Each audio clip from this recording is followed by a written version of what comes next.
L'affaire est sur toutes les lèvres. Les Sénégalais peinent encore à croire qu'au plus fort de la pandémie, alors que des malades luttaient pour survivre dans les hôpitaux, certains parmi ceux chargés de gérer les fonds d'urgence se seraient tout simplement servis.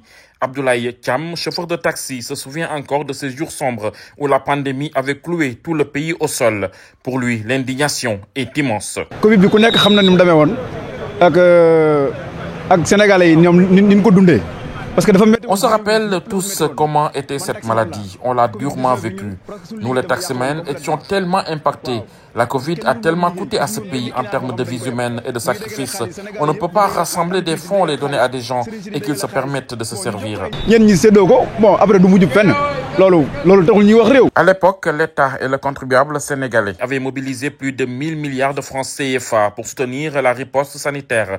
Une solidarité nationale historique, aujourd'hui bafouée par les révélations des enquêtes. Pape Balla Fall, acteur politique, partage cette même indignation. Pour lui, il est impératif que les citoyens s'impliquent pour exiger justice. C'est l'argent de tous les Sénégalais. Nous avons cotisé, donc ce n'est pas normal que des gens le détournent. Nous avons une justice. Constituons-nous partie civile et laissons la justice faire son travail.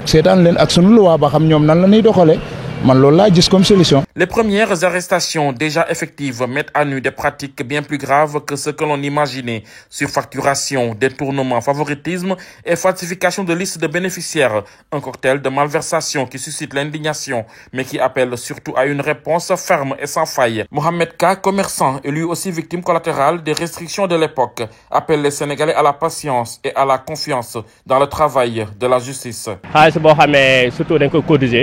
Population sénégalaise, on leur a confié nos sous, qu'ils rendent compte que la justice agisse sans parti pris et sans suivre l'opinion dans l'émotion. Que les enquêtes soient sérieuses, mais qu'au finish, que la main de la justice tape sans trembler.